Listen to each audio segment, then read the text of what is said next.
Hey everybody, this is Chris from Bear and Crow, and today I'd like to talk about the concept of yin and yang.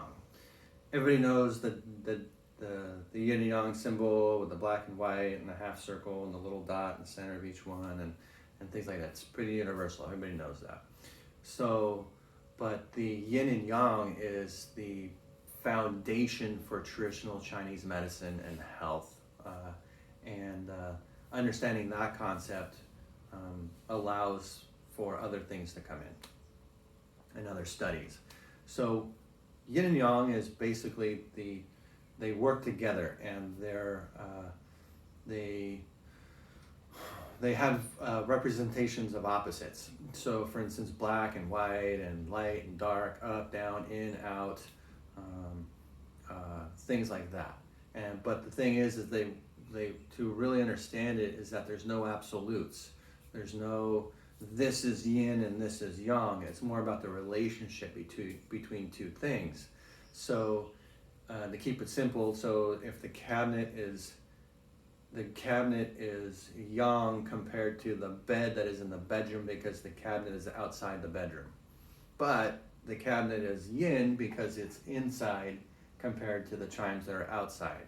So it makes the chimes yang. So things like that. So it's more of a relationship than it is about absolutes.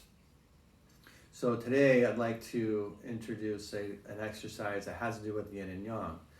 So as far as health is concerned, yin is the nutritional aspect. It's the food that we eat. It's the blood. It's the structure. The substance. And the yang is the movement or the energy and the protective layer of the body. So in these days, we kind of need to keep our yang up, right? So yang wants to leave. It wants to go up and out, and it wants to leave. So and the yin is what holds it. The yin is the feminine aspect, and the yang is the male aspect. So the yin is holding in the yang. If the yin doesn't hold the yang in, the yang goes out and leaves. And so that can happen if we have like a nutritional deficiency or a yin deficiency where we're not eating enough, and we get irritated, and our head kind of gets hot, and our eyes start getting watered, or we're stressed out, and then we get headaches and stuff like that because all our yang qi or our qi is going up and out, and the yin, you don't have enough yin or nutrients to hold it in.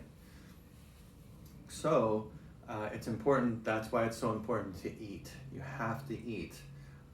If you don't eat, your yang starts leaving, and then you start getting tired, you get lethargic, you start not being motivated to do stuff, things like that.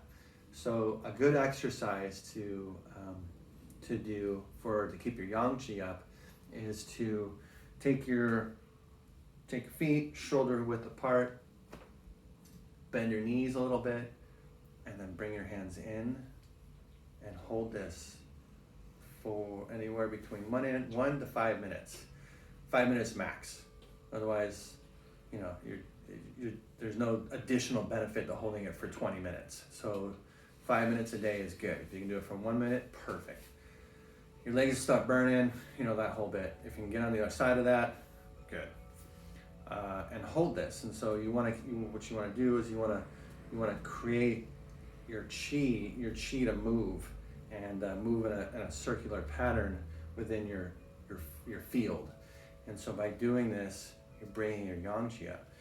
And so what may happen is that as you're holding this, and you kind of get a nice easy breathing, and you're holding it, you might get this probably after about 30 seconds or so, you might get this little bit of a high, like this little sense of, whew, like it feels good. And that's what you want. And so doing this 5 minutes a day brings your yang qi up, brings up your protective layer. I'm not saying it's a cure-all. I'm just saying it's like drinking vitamin C or drinking your orange juice. It's just kind of one of those things. And introducing kind of the concept of yin and yang. And so that, anybody have any questions about that, that might have helped you out. So if you have any additional questions about the concept of yin and yang and trying to understand that a little better, just let me know, put it in the comments below. And otherwise, have a good day.